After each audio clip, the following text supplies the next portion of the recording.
আজ অনেক দিন পর আমাদের ওই বাড়ির ভিডিওটা একটু করলাম। প্রায় কমপ্লিট হয়ে গেছে আমাদের কাজ, আর কিছু টুকিটাকি কাজ বাকি আছে।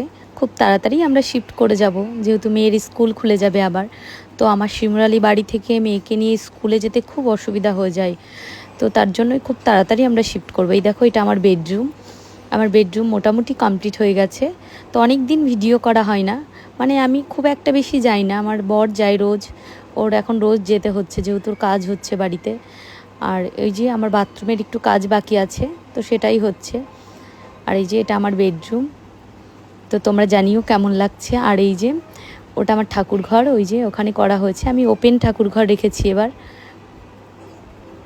আর এটা ড্রয়িং রুম, এখনও কাজ চলছে, সব কিছু গোছানো কমপ্লিট হয়নি, তো হয়ে যাবে খুব তাড়াতাড়ি। আর এই যে টিভির ক্যাবিনেট আমার, এটা ড্রয়িং রুম। আর ওই যে রান্নাঘর ওটা। তো এগুলো সব আমার বর আর আমার পছন্দের হয়েছে, মানে এই বাড়িটা সব কিছুই আমার আর আমার বরের পছন্দে করা হয়েছে। এই যে আমার রান্নাঘর, মানে আমার প্রিয় জায়গা এটা। তো আমরা এবার খোলামেলাই রেখেছি রান্নাঘরটাও। আর আমার পুচকুর ঘরটা ওই যে পাশে।